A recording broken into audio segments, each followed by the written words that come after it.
locations. Agostino.com.au. We used to travel from one cellar door to another, searching for the perfect drop. McLaren Vale to the Barossa, Clare to Coonawarra. Now we just travel to the one respected location, Powell's, Parafield Airport Liquor Store. It's where the best cellar door wines all unite in the one place. Sure, there's other liquor stores, but Powell's is like no other. I'm so impressed, they now do all our corporate drinks. Oh, and if you're truly into whiskies, Scottish to Japanese, look no further. Pals, it's where the corporate big guys get all the great deals. Peter Godfrey, talking Adelaide on 1395 5AA. 7 minutes past 5, 18 degrees at the moment. Let's head across the ditch, see what's happening over in New Zealand. Joined by Selwyn Manning, editor of EveningReport.nz. How are you, Selwyn? Very good, Peter. Not too bad over this side. Auckland's got nice blue skies. The sunrise was spectacular this morning. Looked like an absolute like a landscape painting, Peter. Oh, nice. Very nice, yeah. Overnight we had around 17 degrees low. We're heading for a 25 degrees high. That's in Auckland. Pretty settled temperatures all over the country. The lowest part is about 19 in Wellington, and in Dunedin down in the south of the South Island, 21 degrees in Christchurch. So pretty fine weather and settled, and can't complain about that, Peter. No, sounds like your weather in Auckland's pretty much the same as us. We got 26 for a top today, so... Oh, there you go. We're paralleling. Paralleling for a change. For a change, yes. Excellent. All right, let's go through a few things. First of all, the Kiwi dollar, how's that looking? Yep, not too bad. We're sitting in that 71 cents band with the US, so it's 71.6 cents. 71.6 cents US. Looking down against the Aussie, it's buying around 93.1 cents. So 93.1 cents. If you convert it around the other way, Peter, just zooming down there, it's a $1.074. So it's a little bit different than last week, just marginally. But the conditions there are solid and stable at the moment, and certainly the exporters are starting to feel good about it. And we saw only yesterday, Peter, Fonterra, the milk giant, it hinted that it's going to be increasing the payouts to its farmers that are within its cooperative. So that's an interesting kind of move after about a year, maybe 2 years of tracking downwards. It now seems the currency markets are favourable to getting some more dollars back into the Kiwi exporter pockets, Pete. Okay, good. That's good for them. And taking a look around some of your news websites, what's making your headlines this morning?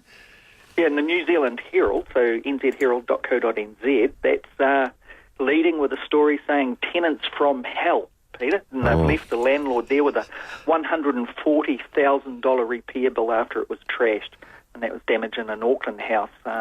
It's been revealed, obviously, this morning. Going down, this is big global news, of course. It's live. NASA has discovered a new solar system where they're saying that there's a nearby star that has a number of planets around it that resemble the Earth and could potentially sustain life. So we've heard this kind of news before, but it looks like they're ratcheting this one up with a few more specifics, Peter. So that seems to be getting some traction over this side, and also it's just sort of popping up on our news sites as well. It's only fairly recent that announcement from NASA. Yeah. So it's quite an interesting one, isn't it? We all gaze up at the night sky sometimes, and it'd be quite cool to actually locate if we can see it from down under part. Yeah. Is there anybody out there? Is there? That sounds like a Pink Floyd song. It sounds like a Pink Floyd song. It does indeed. Collision sends bus crashing over a bank, and that was a tragedy yesterday with a tourist bus collided with a car and went over a bank here in New Zealand. But then it gets into the sport, and we can talk about the cricket a little bit later. But if we go across to Fairfax's stuff.co.nz site, it's leading with that one on the NASA thing, Peter. It's obviously very new news. And 7 worlds, it's saying. 7 planets could resemble, and it's got a bit of a graphic running there that it's sourced off NASA by the look of it with the star, the heart, like a sun, and then a solar system that kind of resembles a little bit different, but kind of thing that you might expect to see in our own. Also, it's talking about the Kim Morg break-in, and that's all this strangeness around it just the keeps body getting of the stranger, North Korean doesn't it? leader's brother. So the Fairfax is doing that. It's also got a photograph here of New Zealand's international singing sensation, Lord, with the E on there, and saying that she's debuting her new look. I'm going to say I've not seen a picture of her before. I'm just looking at the Stuff website now. I've never seen what she looks like. I've heard her sing, but well, there you go. all. Yeah, she. You want to see her dance? She's got a jerky, strange one. She says she dances for all the strange people out there. So she's quite interesting. I think that photograph that they're referring to actually came out a couple of weeks ago. So it's pretty old news from the point of view of a lot of people that source their news through different channels. But what they're hinting toward is that her second album should be coming out pretty soon. Okay. That's the expectation. Well, that's what they're getting at there, I think. Go across to Radio New Zealand, and Waiheke Island, this got a lead story there, and it's the headline is Surgeon Addicts Prompts Waiheke's War on P, which is what we refer to as what you guys call ice, the methamphetamine crystallized muck that's around the place. So that what's big about that story is that Waiheke Island is on, for example, the Lonely Planet's radar as far as one of the top holiday destinations, to check out when you're in these parts. And it's very, very beautiful island. Only a short ferry ride from right downtown Auckland City. It's very popular with vineyards there, etc., etc. And actually, because it's got a few degrees warmer than you do on the mainland, it gets a bit warmer there. The red wine is actually much better. So, if you guys are wanting to sample a red wine over in New Zealand, and you're kind of thinking, they're a bit astringent at times, they don't get the sun over in New Zealand, they don't taste like our wonderful Barossa Valley varieties, Waiheke Island ones are very good. But anyway, what it's doing there is it's kind of gentrified over the years, as you would imagine from what I'm talking about there, it's being a choice place to go. And it looks like there's been a lot of people actually disembarking that have got their habits going with this ice, or P as we call it, P. So that's a bit of an investigation that's going on there, and sometimes it's Radio New Zealand can be relied on for that kind of thing. So that's pretty much a wrap-up of what's happening over here, Peter. All right, let's get on to another story. This chap, Kim Dotcom. Now, we haven't spoken about him for a while. This is the guy that had that website, Megaupload, whole lot of issues around, whole lot of things, that plans to try to get him extradited to the US and all the rest of it, but a development in your High Court, a judgment from the High Court on him. Tell us what. Yeah. It's been a long, long saga, Peter. You're quite right, and people might remember, that he is world known in internet circles, old Kim Dotcom, and getting back a number of years now. I think it was around the beginning of 2012, 2013 that there was a huge raid. Helicopters and armed defenders squad, all terrorist squad things, and they zoomed in on his mansion just north of Auckland in Copper place it's called. So it's been huge in the news. What was found there, and David Fisher, who's written this report on this court case, David's very, very reliable in his stuff there, and he kind of puts it quite well. Just give it a bit of backstory first before we go into that first, Peter, but he kind of puts the backstory there right at the bottom, and he says the first year of the Megaupload case was excruciating for the New Zealand government, with Crown law exposed over using the wrong restraining orders for Dotcom's assets. The police under question for the way it obtained search warrants, and the GCSB spy agency busted for illegal surveillance of the entrepreneur on the National Security Agency system. So what's going on there is, New Zealand was very sensitive. A lot of Kiwis are very sensitive at that time to that illegal spying, of course, and you probably remember from our bulletins, Peter, that was exposed there, that he wasn't the only one, that there was about 46, 48 other New Zealanders that had been spied on illegally by the GCSB, and it looked like the FBI had its hands all over it. There were FBI officers that were accompanying the New Zealand police as they zoomed down and arrested Dotcom. Now, that's the backstory to it. It's gone over. There was, the politicians gone in. I'm not sure some were favourable to him. The Prime Minister seemed to loathe him. There was a bit of a standoff and strange kind of thing at one stage when submissions were being held in Parliament relating to the government's move to make legal and lawful what it had been found out to be doing illegal and unlawful with its spy agency. So it was a strange time, to say the least. Now, this latest court case in a long series that's gone on over the last few years, it has found that the original warrants, Peter, that we used, the arrest warrants and also the search warrants, were used under categories of the copyright infringements and money laundering as a criminal, particularly the copyright infringements under a criminal ban. That make some sense to prosecutors and some with a legal mind, I guess, Peter. Now, what has been found by the High Court is the copyright infringement charges in New Zealand law were not criminal, they were civil. Okay. And so that loophole has got Dotcom and his supporters quite excited because they believe that without that being, with that having been found by the High Court, that they can unpick the whole case and the case will be chucked out. So that's pretty much the basis of that whole story there. And David Fisher's done well to pick right through that. It's worth a read for those that are interested in internet kind of use of other people's copyright, etc., etc. But of course, remember that Megaupload was blasted off the internet, and the FBI took copies of the whole thing and has been sitting there waiting for an extradition of Dotcom and his colleagues to be pulled back to the United States to face trial. So at this juncture, those kind of proceedings are there. They're fighting the extradition over all these years they have been, and this seems to be a bit of a breakthrough for them. It will probably go to appeal. Okay. So would that mean if it's civil rather than criminal? So the extradition charges, that will make it more difficult for the US to get him over there. Yeah. So then right through the documentation. Of which David Fisher has put at the bottom. He's put the raw documentation at the bottom of his article on the New Zealand Herald site, and it's referring to criminal matters. Now, because it's all tied up with the copyright infringement, that seems to be, under New Zealand law, a bit of a no-no. So it's quite a staggering miscalculation or a misprocess, if you like, by Crown Law, who were putting that all together way back then. Yeah.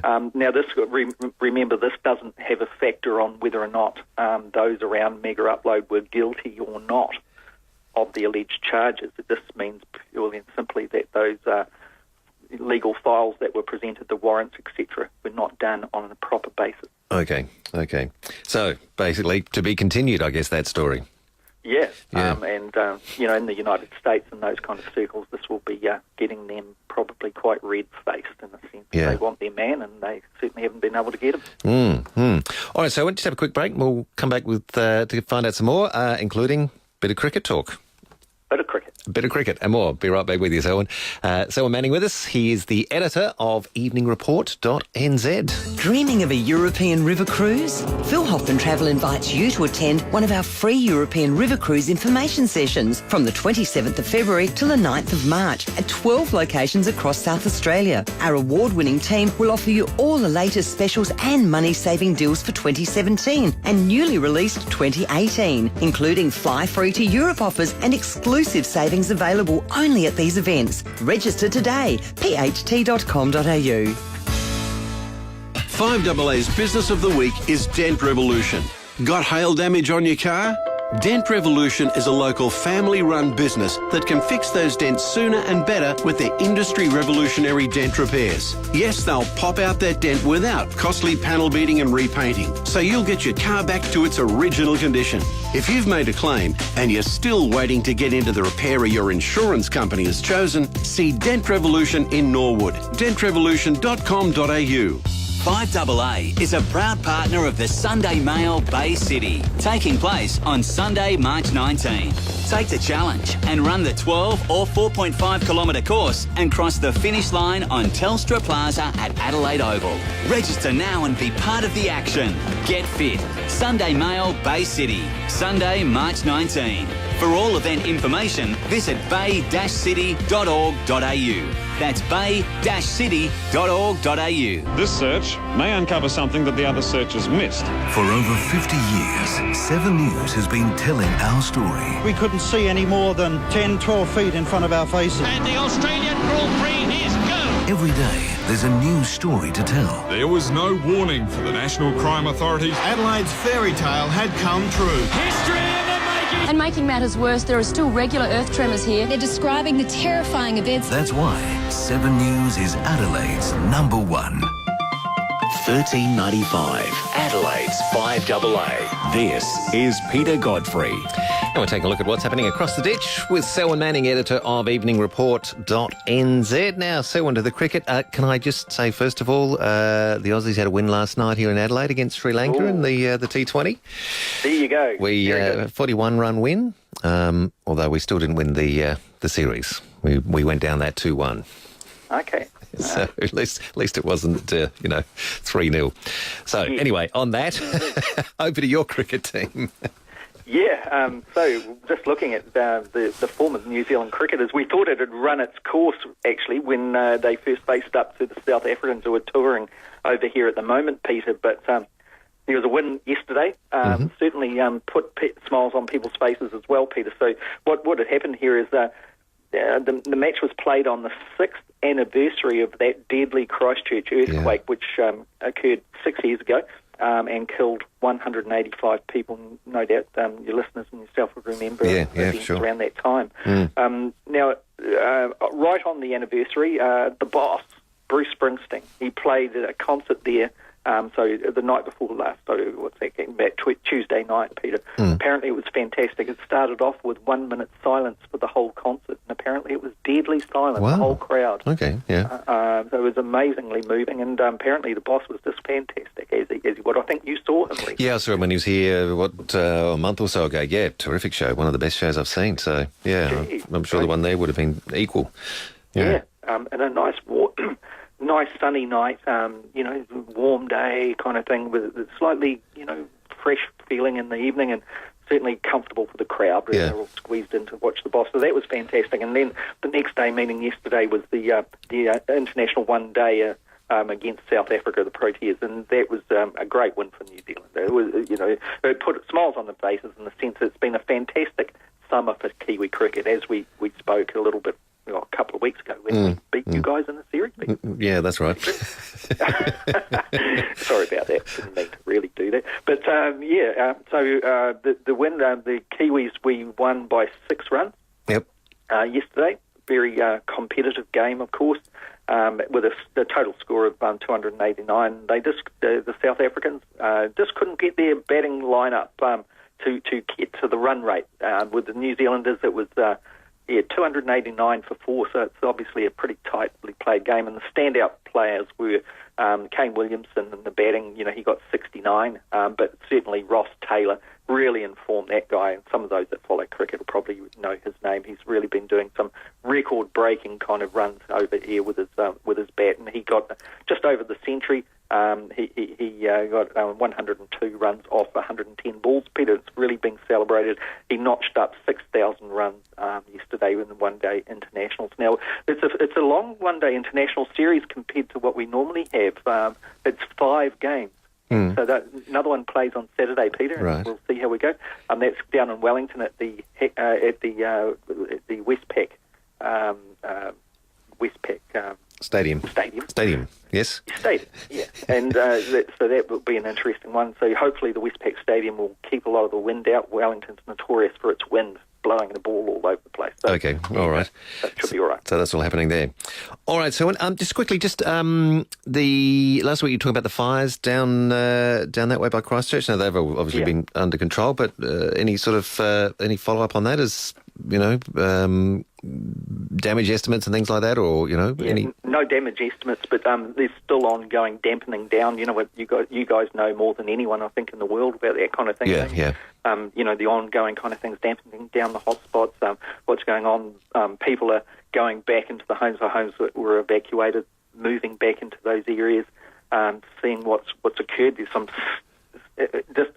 some of those footage that comes out and makes you realise, gee, some people are just so lucky and some people are just not lucky at all. Oh, yeah. Pictures of how the fire had swept through all the dry undergrowth of this fairly young forest area, and there was a beautiful home just within the forest kind of area, and the fires licked right close to it, maybe 20 metres away, and then went on a different tangent, and the house was saved. So that's just fantastic. But of course, there's other tragedies around that as well. Wildlife and all of that kind of thing is obviously whacked by such things. But thankfully the fires have been quelled at this stage. Good news. There is no breakthrough as to who it was that caused those people. Okay. Let's hope they do find them. All right, Selwyn, have a good week, and we'll catch up with you again next week. Take care, Peter. All the best. Talk to you then. Bye-bye. And in the meantime, you can head to Selwyn's website, EveningReport.nz. It's 27 minutes past 5 now. How do you catch the perfect South Australian King George whiting? Easy. Leave the fishing rod at home and head straight for the Albion Hotel, the Birkenhead Tavern, the Lighthouse Wharf Hotel, or the Sundowner Hotel Motel. Enjoy sumptuous South Australian King George whiting supplied by Samtas Brothers for only $25.90. That's right, only $25.90. But only at the Albion Hotel Kilburn, the Birkenhead Tavern, the Lighthouse Wharf Hotel at the Port, and the Sundowner Hotel Motel in Whyalla. All part of the Barreau Hotel Group. Hello. For 8 hours only this Sunday, National Tiles are slashing every single tile by a massive 25%. Yes, absolutely no exceptions. From 8 a.m. this Sunday only, save a genuine 25% off every National wall and floor tile. Whether you're building or renovating, don't miss the National Tiles Super Sunday sale with every tile reduced by 25%. No one chooses to have a car accident, but you can choose what happens next. Make your first call to Carcraft. They'll assist you with your insurance claim and have you back on the road in no time. And should you ever need to visit them again, Carcraft will give you complimentary excess cover up to $500. Make your first choice in accident and hailstorm repairs Carcraft, with around 30 independent locations across SA. Call 1300 DAMAGE or visit car-craft.com.au. There's a lot more to property investment than simply buying somewhere to rent out. If you want to secure your financial future through investing in property, Susanna Toop has some tips to help you achieve the best result. Start by talking to your mortgage broker. Knowing how much you can borrow determines your next step, and it will help narrow down your search of which suburbs to look at. Also, ask yourself what you want to achieve. A long-term investment with capital growth is quite different to a cash flow positive option. It will also help shape the type of tenants you're looking for. For example, city apartments and family homes will appeal to a different clientele. And the phrase location, location, location is so true. Having somewhere close to schools, amenities and public transport will broaden your market. Finally, excellent marketing is so important. You want your potential tenants to fall in love with your property. For more tips on getting better results through property investment, visit toop.com.au. Discover the very best of Asia with Phil Hoffman Travel and Princess Cruises. Visit Japan, China, Vietnam, Singapore, Indonesia, and a stop in